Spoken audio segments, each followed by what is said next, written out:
Hi there, Ronnie here, coming at you with the video. Death happens a lot in RPGs.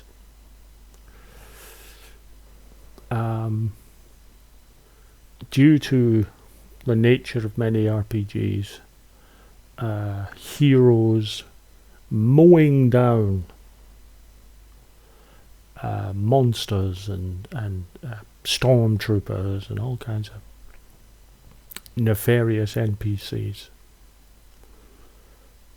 Along the way, we might lose a character.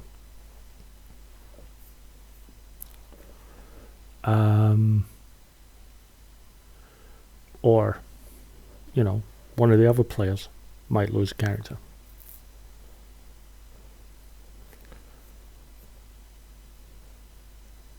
But I find myself wondering, due to recent events in my life, do we place enough gravity on death?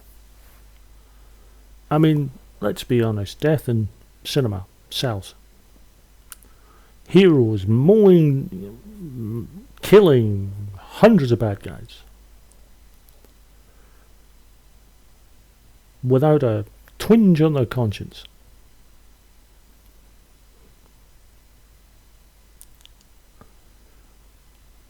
The games that I enjoy running most are, paradoxically, horror games. And I say paradoxically because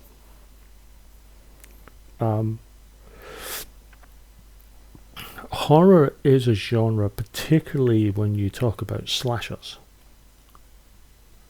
where death is not only a fact of those kind of movies, they are the draw. People go to see slasher movies not to be scared, but to be titillated by excessive violence.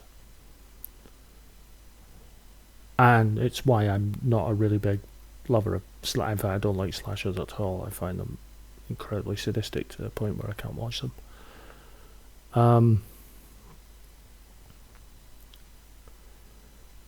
But I find myself thinking about, do we put enough weight, enough seriousness on death? Do we really look at the consequences? I find it interesting when films or TV shows really deal with killers who have become hollow through the weight of guilt for the lives they've taken. Possibly the best example of that is Clint Eastwood's Western Unforgiven.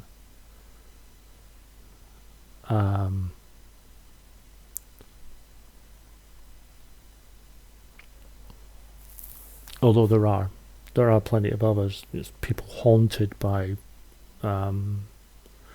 sins of the past, as they tend to get called. But they get haunted by the death and destruction they've reaped, even if on some level they can justify it.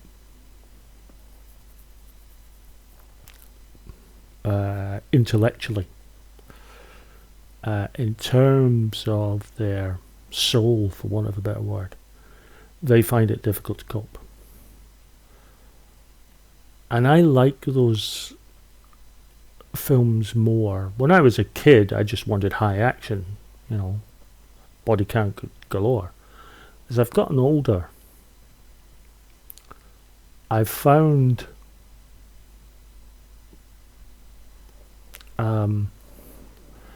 not so much a preoccupation on death, but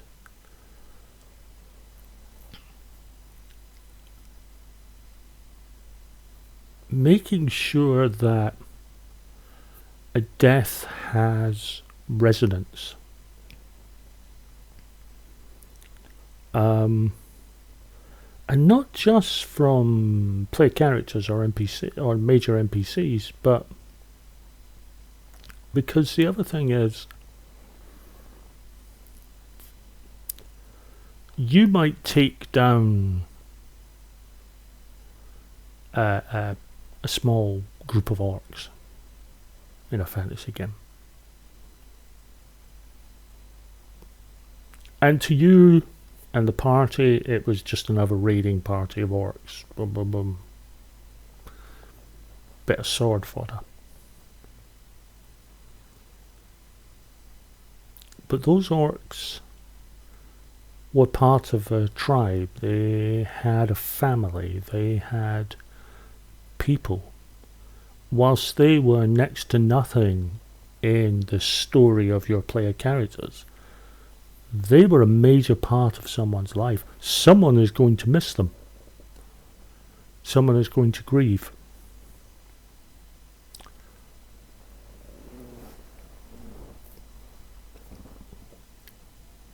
And someone is going to want some semblance of justice, retribution, call it what you will.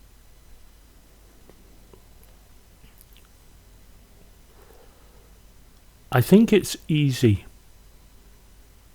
It's too easy, actually,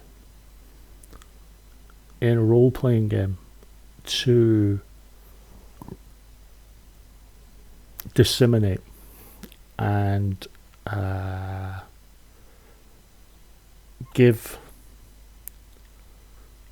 weight to the player characters, which is fair enough, but to the point where the scales are like that, where you place so much weight that the others lose weight, that there's nothing there.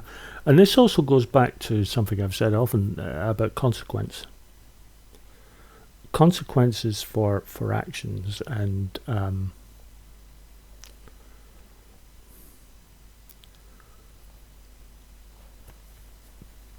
knowing that taking a life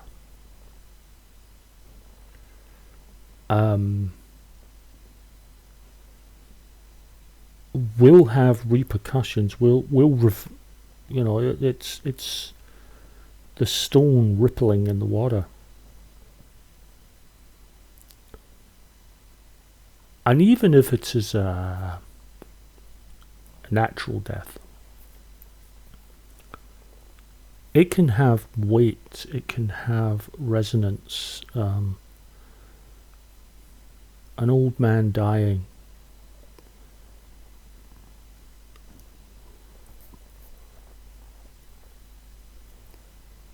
he may not, in the large scheme of things, be seen as important, but to some people he will be absolutely the most important person in the world. So as GMs, as content creators, as scenario writers, we have to give proper weight to those. And I'm guilty of not doing it. And it's something that I'm going to start thinking more about when I write games. Some games know, for example, Toon. And the reason I separate Toon from the rest is because there is no death in Toon. There is only fall down. Can't die in Toon, so you can go nuts.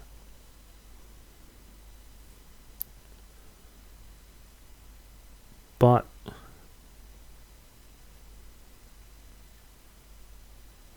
if we don't give reverence to death, we are by extension saying that there was no point to that life. And I'm not saying the player characters have to feel reverence because they've taken out a bandit horde. But someone will.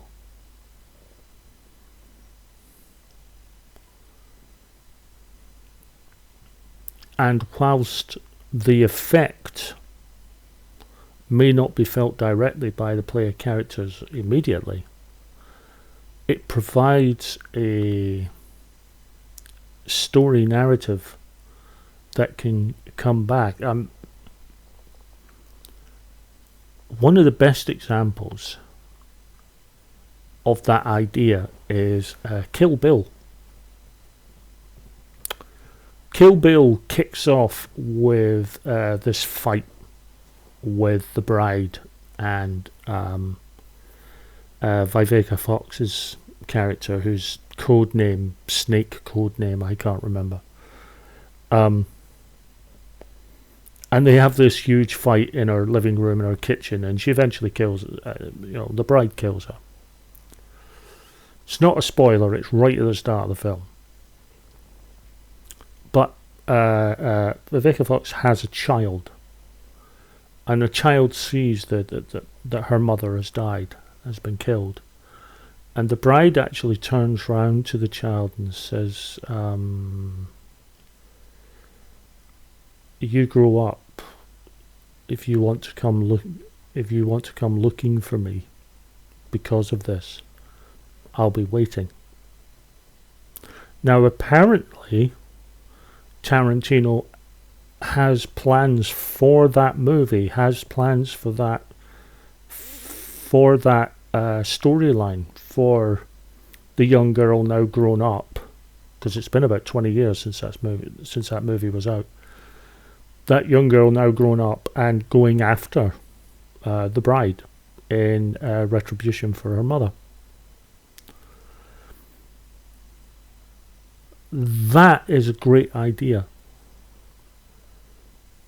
What has been a sort of action set piece, and you're on the side of the bride, but it has repercussions because that little girl now has to deal with her feelings. Will she come for revenge? Will she want revenge? These are important questions, and I like that those questions are there.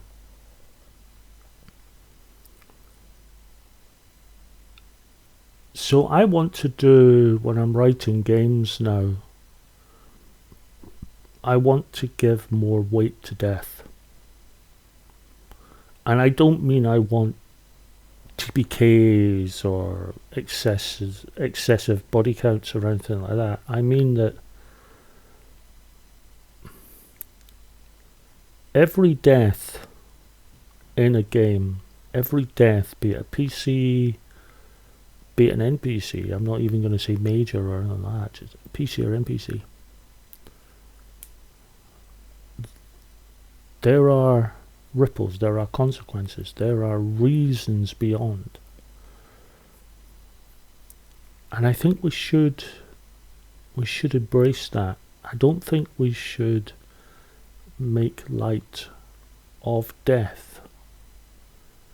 I think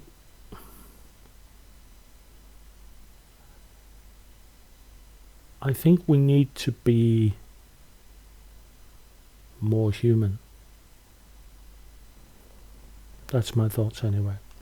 Thanks very much for watching, and I'll be back soon with another video.